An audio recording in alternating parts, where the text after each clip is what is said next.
என் மேல் வெறுப்பாக உள்ளார்கள். ஆசிரியர் அடிப்பாகவும் திட்டுவாகவும் நல்லதுக்கே. சரியா பாலா, உனக்கு ஒரு எடுத்துக்காட்டுடன் கூறுகிறேன். அதோ அந்த மரத்தை பார்த்துவிட்டு விதைக்கப்பட்ட விதிகளே மரங்களாகின்றன. ஒரு மாணவனும் கோருவதை அவனை மரமாக்க ஒவ்வொரு ஆசிரியரும் தன்னுடைய வாழ்க்கையில் கஷ்டப்படுகிறார்கள். நம்முடைய வேலையை நம்மளுடைய ஆசிரியர்கள் தான்.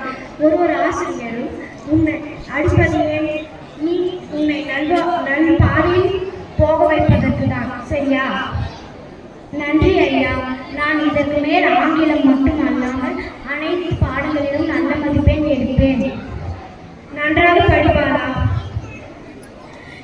இக்கதையை மூலம் அறிவது என்னவென்றால், கல்வியின் வேர்களோ கசப்பு, ஆனால் கல்வியின் கனிகளோ இனிப்பு. இக்கதை கேட்க வந்துள்ள எங்கள் மதிப்புக்குரிய ஆசிரியர்களும் என் நகமும் சதியுமாய் இருக்கும் நண்பர்களுக்கு நன்றி.